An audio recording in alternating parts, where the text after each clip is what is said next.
So I rewatched Arlong Park, and let me tell y'all something. It got me hyped as if it was the first time watching it, man.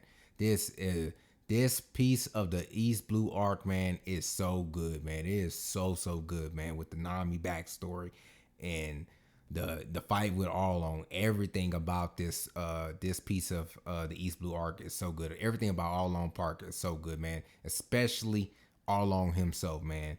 Honestly, in my opinion, is the MVP of Arlong Park. Easily, in my personal opinion, the best villain of the East Blue arc, and in my personal opinion, the first great villain of One Piece. Man, he really took One Piece to another level, man. And why I say the MVP, because I think he's the real reason why Arlong Park is the best part of the East Blue arc, in my opinion, man. Like, honestly, Arlong, just a great villain. Just felt so different, so different than the other villains in the East Blue. Why did Arlong feel different compared to the other East Blue villains, man?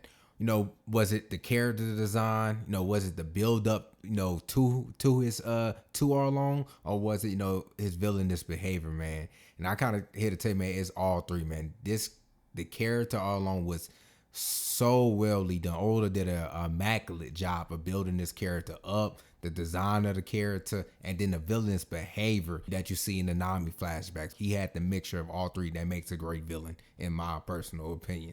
The build up for Arlong was straight ice cold, y'all, man. It was so good. When you first hear about him is when you see Nami looking at his wanted poster on the ship right before she took off with the ship, and she kicked off Johnny and Yosaku off the ship and stuff like that. And you see the wanted poster, and the wanted poster had this man Arlong looking like a straight demon. He looked menacing. So that sets a standard to, like. And then you got Johnny and Yosaku hyping him up, basically saying, "Oh, he a real problem. Hey, this is somebody you shouldn't go after. You shouldn't go after his bounty and stuff like that." So you sensing that Arlong is a problem. Like, oh yeah, there's some fear factor there. They trying to tell you as an audience, that as a viewer or a reader, that hey, Arlong is a different type of beast than compared to Don Creed and Buggy and all the other villains in the East Blues. Then we also get to see Arlong Park as like a silhouette as Nami is reaching the island and stuff like that, and you like, man, Arlong might be a problem because he got a whole. He look like the man got a kingdom over there. And remember, all this buildup comes before we get to even see Arlong himself, y'all.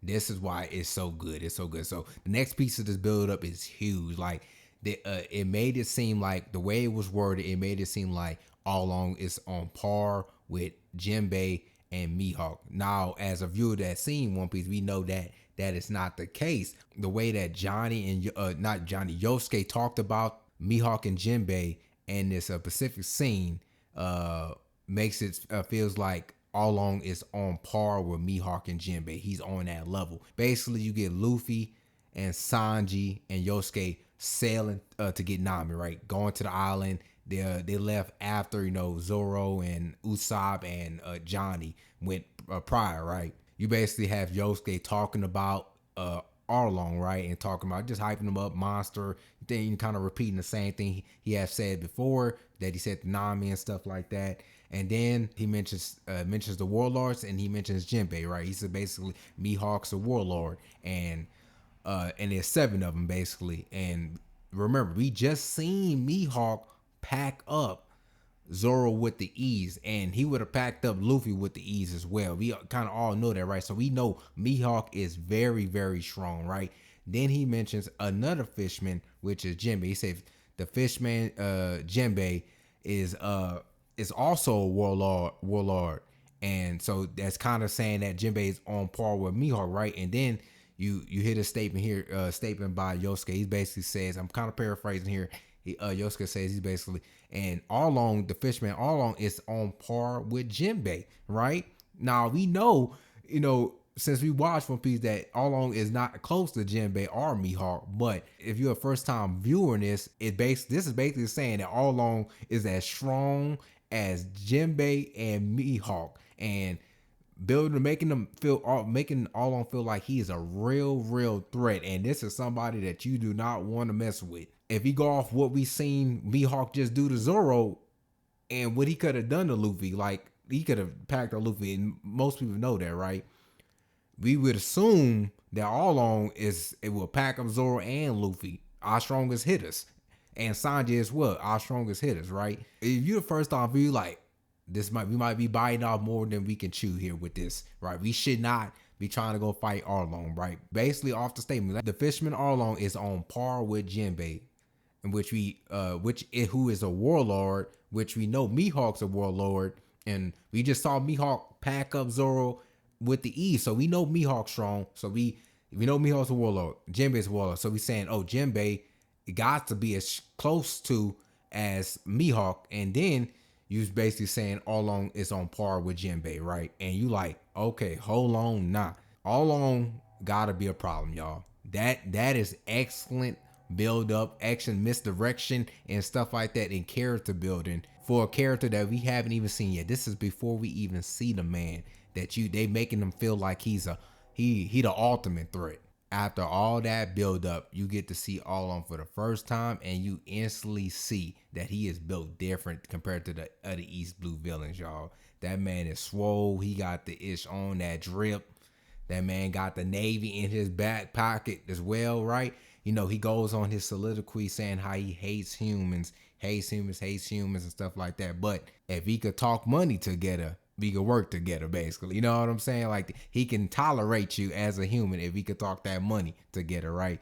And if I remember correctly, this is the first pirate to be in cahoots with the Navy, right? To be in cahoots or have a working relationship with the Navy. This is the first pirate we get to see in real time, right? I know we get to see Captain Morgan, but he's not necessarily a pirate. He's just abusing his power. Character build up and character design are great, but to solidify yourself as a peak villain, do you live up to the hype? And Arlong truly, truly does, man.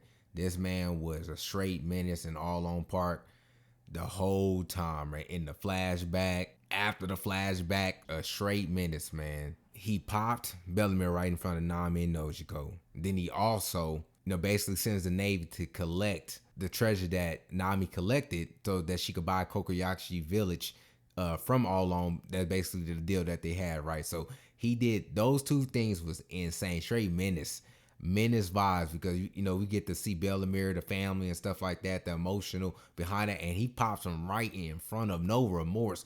She couldn't pay, over with. I mean, that's insane work. Like, he didn't show no sympathy to her, bro. Like, that solidified him as like straight menace, man. But then not only did he do that, but he does the slick move of sending the Navy and not collecting it himself, because the deal was basically, if Nami brings I think it was 100 million berries to Arlong, and for the deal, right? But the key word is bring, right? That's why it's so slick and just dirty, right? With Arlong did, right? He has the Navy come picks up the treasure, and Nami never brings the treasure to Arlong, and that's why I say he never really lied to Nami. He had a 3D chess move, and she never brought it to him, so it was not necessarily a lie. Other hand, dirty trick with that Arlong did, man, and it was a genius level move, man. Like, it was very smart for him to do that, because he didn't never really wanted to lose Nami in the first place. She was a valuable asset to him, man. Those two things right there were straight menace vibes, man, and it stamped him right there. It stamped that man Arlong. Like, for me, he lived up to the hype, strength wise too, throughout the whole Arlong Park. Arlong was the first villain to put a crack in between the Straw Hats, right? He's the first villain up into the story, and this was where I feel that he just different than everybody else in the East Blue. He was the first villain to get a Straw Hat to betray the Straw Hats, right?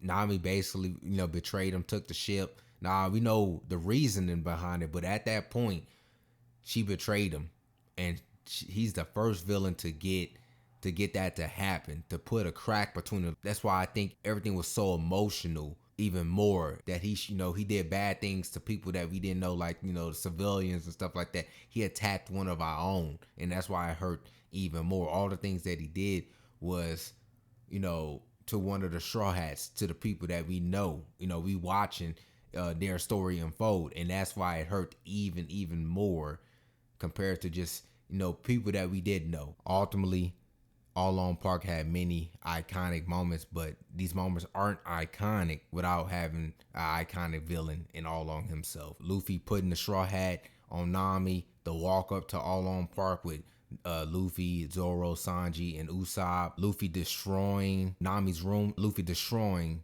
Arlong Park and defeating Arlong with the Gum Gum Battle Axe. All iconic moments that wouldn't have been iconic without Arlong. And this is why Arlong is truly, truly the first peak villain.